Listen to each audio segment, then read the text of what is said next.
ಮಾನ್ವಿ ಅಂದರೆ ಸಾಕು ನೋಡೋಕೆ ಚಂದ, ಆದರೆ ಕುಡಿಯುವ ನೀರಿನ ಸಮಸ್ಯೆ ನೋಡಿದರೆ ಸಾಕು ಜನರೇ ಊರು ಬಿಟ್ಟು ಹೋಗುವ ಪರಿಸ್ಥಿತಿ ಬಂದಿದೆ ಎಂದು ಮಾನ್ವಿ ಪಟ್ಟಣದ 18ನೇ ವಾರ್ಡ್ನ ನಿವಾಸಿಗಳೇ ಸಾಕ್ಷಿ.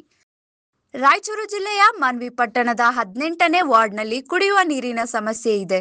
ಕುಡಿಯುವ ನೀರಿಗಾಗಿ ತಗ್ಗುಗುಂಡಿಗಳನ್ನು ಅಗೆದಿದ್ದರಿಂದ ವಾರದಿಂದ ಕುಡಿಯುವ ನೀರಿನ ವ್ಯವಸ್ಥೆ ಇಲ್ಲವಾಗಿದೆ ಎಂದು ಪತ್ರಕರ್ತ ಶಫೀಚಾ ಉಸ್ ಗಂಭೀರವಾಗಿ ಆರೋಪಿಸಿದ್ದಾರೆ. ಮಾನ್ವಿಯಲ್ಲಿ ಕುಡಿಯುವ ನೀರು ಇಲ್ಲವೆಂದರೂ ಸಹ ಶಾಸಕರು ಮತ್ತು ಅಧಿಕಾರಿಗಳು ಕಾಳಜಿ ವಹಿಸುತ್ತಿಲ್ಲದ ಕಾರಣ ಜನರಂತೂ ರಾಜಕಾರಣಿಗಳ ವಿರುದ್ಧ ರೋಸಿ ಹೋಗಿದ್ದಾರೆ. ಶಾಸಕ ಹಂಪಯ್ಯ ನಾಯಕ ಕೆರೆ ನೀವು ಕಾಳಜಿ ವಹಿಸುವಿರಾ? ನಮಗ್ಯಾಕೆ ಬೇಕು ಎಂದು ಸುಮ್ಮನೆ ಇರುವಿರಾ? ಜನತೆಗೆ ತಿಳಿಸಬೇಕೆಂದು ಶೌಕತ್ ಅಲಿ ಒತ್ತಾಯಿಸಿದ್ದಾರೆ.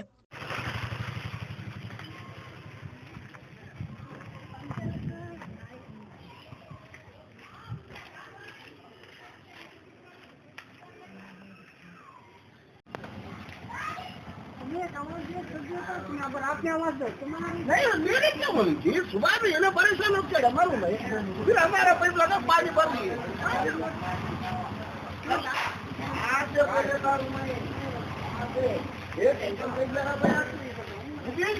फर्स्ट में बोलते इन्हों क्या बोले ये नको भैया जरा अच्छा है उधर जाएंगे बोले नहीं तो पूरा पानी क्या बोले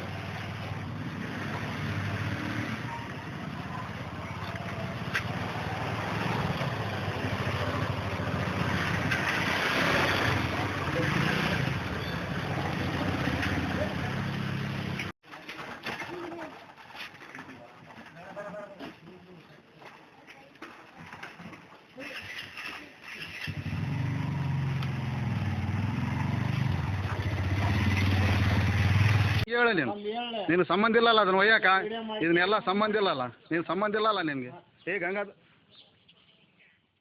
ವರದಿ ಶಫೀಕ್ ಹುಸೇನ್, ಮಾನವಿ.